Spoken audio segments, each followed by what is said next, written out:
ഞാൻ പറഞ്ഞത് കേൾക്കുന്നു. നിങ്ങൾ പറയാം അതിന്റെ ഇടക്ക് പറഞ്ഞാൽ ശരിയാവൂ. ഞാൻ പറയുന്നത് നിങ്ങൾ കേൾക്കണ്ടേ? ഇവിടെ നിങ്ങൾ മനസ്സിലാക്കേണ്ട കാര്യം, ഞാൻ പറഞ്ഞത് ഇതാണ്.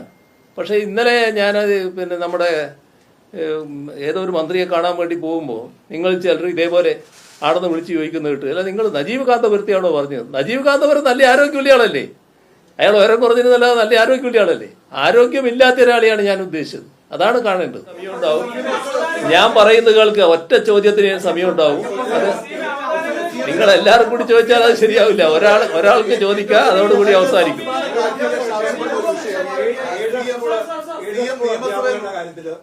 ഈ ഭിന്നശേഷി അധ്യാപകരുടെ കാര്യത്തിൽ നിയമനം സംബന്ധിച്ച് തർക്കം കേരളത്തിൽ ഉണ്ടായിട്ടുണ്ട്. എയ്ഡഡ് സ്കൂൾ അധ്യാപകരുടെ കാര്യത്തിൽ, ഭിന്നശേഷി അധ്യാപകരുടെ കാര്യത്തിൽ സുപ്രീം കോടതിയുടെ വിധിയുണ്ട്. ആ വിധിയുമായി ബന്ധപ്പെട്ട് കാര്യങ്ങൾ അല്പം നിയമപ്രശ്നങ്ങൾ ഉള്ളതാണ്. എങ്ങനെ നടപ്പാക്കണം എന്നുള്ളത് സംബന്ധിച്ച് നിയമോപദേശം വിദ്യാഭ്യാസ വകുപ്പിന് ലഭിച്ചിട്ടുണ്ട്. അതുമായി ബന്ധപ്പെട്ട് തുടർ നടപടികൾ സ്വീകരിക്കുന്നതിന് വിദ്യാഭ്യാസ വകുപ്പിന് കുറച്ച് പ്രയാസങ്ങൾ അത് കാരണം വന്നുയർന്നു. ഏതായാലും അതുമായി ബന്ധപ്പെട്ടുള്ള വിശദമായ ഒരു പരിശോധന നിയമവിദഗ്ധരെ അടക്കം അഡ്വക്കേറ്റ് ജനറലെ അടക്കം ഇരുത്തിക്കൊണ്ട് നടത്താൻ പോവുകയാണ്. അതിന്റെ അകത്ത് തീരുമാനങ്ങളും ഉണ്ടാകും. അതാണ്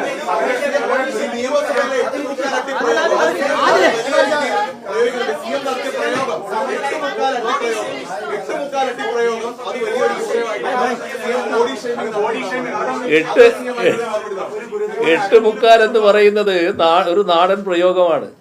ഈ 8 അട്ടി വെച്ച് അത്രയും പറഞ്ഞാൽ എന്താ അർത്ഥം? അതൊരു കാറ്റ് വന്നാൽ തന്നെ വീണുപോകും. മനസ്സിലാക്കണം. ഇവിടെ എന്താ സംഭവിക്കുന്നത്? ഞാൻ ഇരിക്കുമ്പോൾ കാണുകയാണ്, ഈ ഭാഗത്ത് അവിടെയുള്ള വാച്ച് ആൻഡ് വാർഡ് ഇങ്ങനെ നിൽക്കുമ്പോൾ അവരെ പോയി ഒരു വനിതാ വാച്ച് ആൻഡ് വാർഡിനെ തള്ളുകയാണ്, ബലമായിട്ട് തള്ളുകയാണ്. മറ്റൊന്ന് കാണുന്നത്, ഈ വാച്ച് ആൻഡ് വാർഡിനെ ഇങ്ങനെ അമർന്നിരുന്നു കൊണ്ട് പിടിച്ച് വലിക്കുകയാണ് ഇങ്ങോട്ട്. ആ ചെയ്യുന്നത് നല്ല ആരോഗ്യമില്ലാണ് ആദ്യം ചെയ്യുന്നത്. പിന്നെ ചെയ്യുന്നത് ഒരാള് ആരോഗ്യം തീരെ ഇല്ലാത്ത ഒരാളാണ്. അയാളാണ് ഈ പറഞ്ഞ ഒരു ഊതിയാൽ വീണു പോകുന്ന ആളാണ്. ഈ പറയുന്നവരെല്ലാം നല്ല ആരോഗ്യമുള്ളവരാണല്ലോ. പക്ഷെ അവര് നിശബ്ദ ജീവികളല്ലേ? അവിടെ അവർക്കൊന്നും ചെയ്യാൻ കഴിയില്ല. അവരെ പോയിട്ട് ഉപദ്രവിക്കുകയാണ്, ആക്രമിക്കുകയാണ്. അപ്പോൾ അങ്ങനെ ഒരാൾ എന്തുകൊണ്ടാണ് ആക്രമിച്ചത്? അതാണ് ഞാൻ പറഞ്ഞ പ്രശ്നം നിയമസഭയിൽ.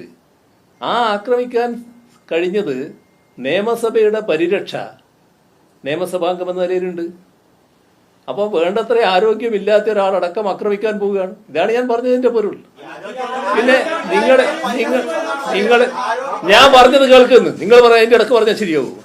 ഞാൻ പറയുന്നത് നിങ്ങൾ കേൾക്കണ്ടേ? ഇവിടെ നിങ്ങൾ മനസ്സിലാക്കേണ്ട കാര്യം, ഞാൻ പറഞ്ഞത് ഇതാണ്. പക്ഷെ ഇന്നലെ ഞാനത് നമ്മുടെ ഏതോ ഒരു മന്ത്രിയെ കാണാൻ വേണ്ടി പോകുമ്പോൾ നിങ്ങൾ ചിലർ ഇതേപോലെ ആടെന്ന് വിളിച്ച് ചോദിക്കുന്ന കേട്ട്, അല്ല നിങ്ങൾ നജീബ് കാന്തപുരത്തെയാണോ പറഞ്ഞത്? നജീബ് കാന്തപുരം നല്ല ആരോഗ്യമുള്ള ആളല്ലേ? അയാൾ ഉയരം കുറഞ്ഞിരുന്നല്ലാതെ നല്ല ആരോഗ്യമുള്ള ആളല്ലേ?